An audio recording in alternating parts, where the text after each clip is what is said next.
story that kind of tells itself in their faces. Smiling faces, warm faces, friendly faces, but on guard and wondering, questioning. It is also about a special kind of race.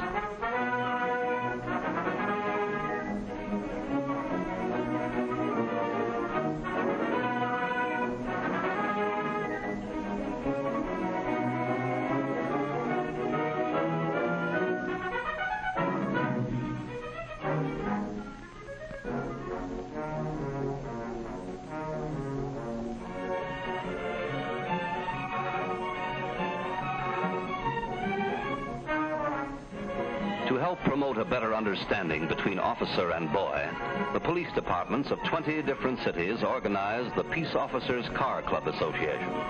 As our first project, we decided to hold a special kind of race.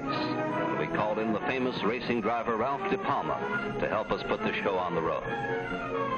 As the juvenile officer of our town, I explained the race to our police department. It was going to be a safety and economy run, not a speed race. But it wasn't going to be any cinch either. We had staked out a grueling 2-day, 663-mile route. Starting in the city of Linwood, California, and moving east to San Bernardino. Then north, cutting through the mountains at Cajon Pass to Barstow for refueling. Then out across the Joshua Tree Desert to Las Vegas, Nevada. Up to the Hoover Dam and back home again.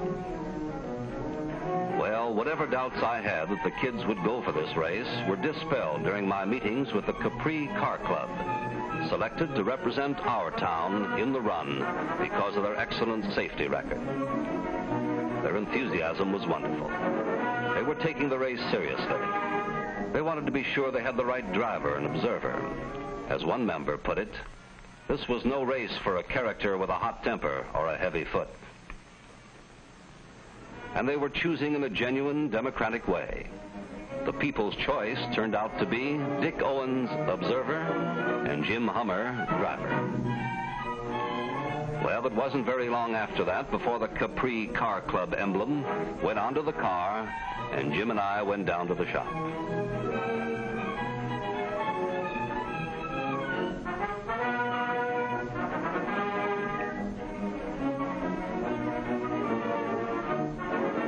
Here, Jim was introduced to the mechanic and looked on as the final adjustments were being made.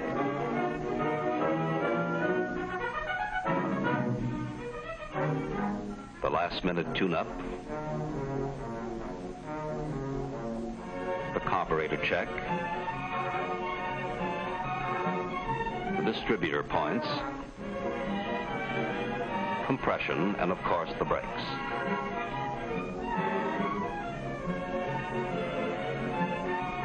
Then the dealer turned the key and the car over to Jim and wished him the best of luck.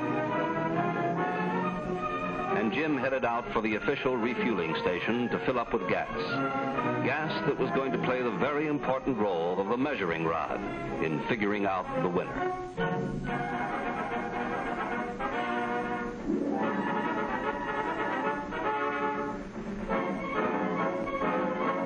As you know, it takes more gas to move a heavy car than a light one. So to make things fair for all the cars participating in the economy run, the ton mileage formula was going to be used.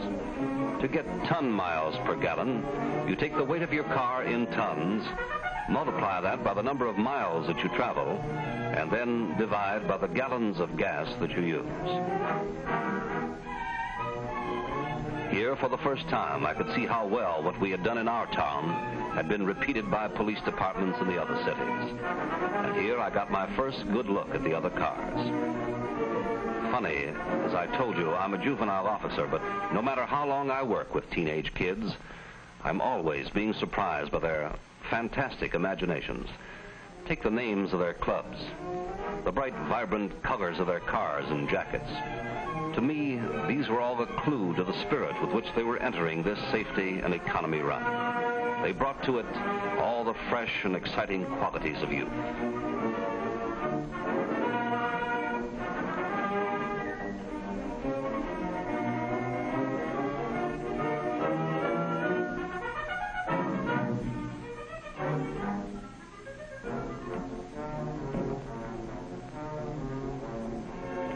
when it came to weighing the cars in, you'd be surprised to see how quickly they could become serious. You'd think the cars were made of gold the way they kept tab on the scales.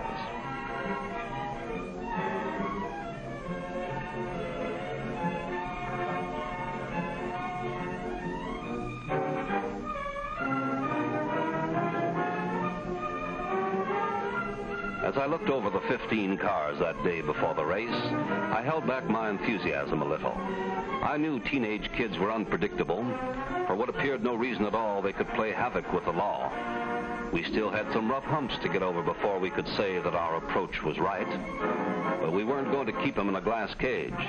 We were going to show them the road, teach them the right way to drive on it, give them all the facts, then give them the wheel, and let them shoulder their own responsibility. Now, we could only wait and see.